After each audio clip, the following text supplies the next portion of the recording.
మనము చిన్నప్పటి నుంచి ఒక కాలమాన పరిస్థితుల్లో పుట్టిన తర్వాత మనం కలిసిన స్నేహితులు సన్నిహితులు, మనం చూసిన సినిమాలు, మనం చూసిన చదివిన పుస్తకాలు, తిరుగాడిన ప్రదేశాలు, తర్వాత వెళ్ళి కలిసిన పక్క ఊరు బంధువులు, ఆ గ్రామీణ నేపథ్యాలు, ఇవన్నీ కలిస్తే మనం అవుతామండి.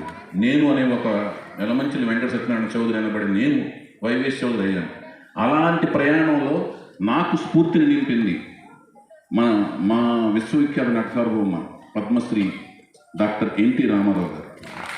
ఆయన యొక్క దివ్య మోహన రూపం నన్ను సినిమా అంటే పిచ్చి పెట్టేట్టు చేసింది, సినిమా రంగం వైపు నడిపించింది, సినిమాలో ప్రవేశించేటట్లు చేసింది, సినిమాలో వచ్చి మీ అందరి చేత ఒక గుర్తింపు పొందే ఒక స్థాయికి నేను రాగలిగేటట్లుగా స్ఫూర్తిని నింపి నడిపించింది నన్ను.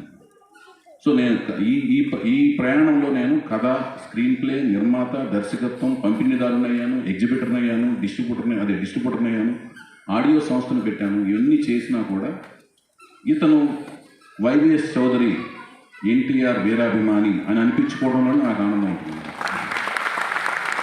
ఎందుకు ఆనందం పొందుతున్నాము అంటే, మనం స్ఫూర్తిని దేని ద్వారా అయితే పొందుతున్నామో, దేని ద్వారా అయితే మనం ముందుకు పోతున్నామో, ఆ స్ఫూర్తికిను ఆ ప్రయాణానికి కృతజ్ఞత చెప్పే ఒక సంప్రదాయం మన భారతీయ సంస్కృతిలోనే ఉంది.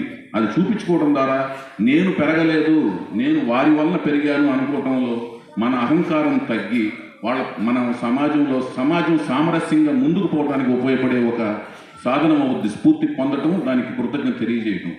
ఆ ప్రయాణంలోనే నేను రామారావు గారికి కృతజ్ఞత తెలియజేసుకుంటూ, ఈ సందర్భంగా ఇలాంటి ఒక సభలో నేను పాల్గొనేట్లు చేసిన ప్రతి ఒక్కరికి ధన్యవాదాలు తెలియజేసుకుంటూ